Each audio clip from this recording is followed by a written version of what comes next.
السلام علیکم ورحمۃ اللہ وبرکاتہ۔ الحمدللہ ہم صفات الحروف کا ٹاپک پڑھ رہے ہیں۔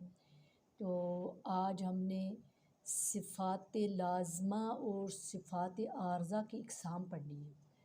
تو آئیے دیکھتے ہیں صفات لازمہ ہم نے پہلے گنوایا تھا۔ صفات لازمہ اور صفات عارضہ جو دو اقسام ہیں، ان میں سے صفات لازمہ کی جو ہیں آگے دو اقسام ہیں، صفات لازمہ متضادہ اور غیر متضادہ۔ ایک ہوگی صفات لازمہ متضادہ، ایک ہوگی غیر متضادہ، اور پھر اس کے بعد صفات عارضہ ہے۔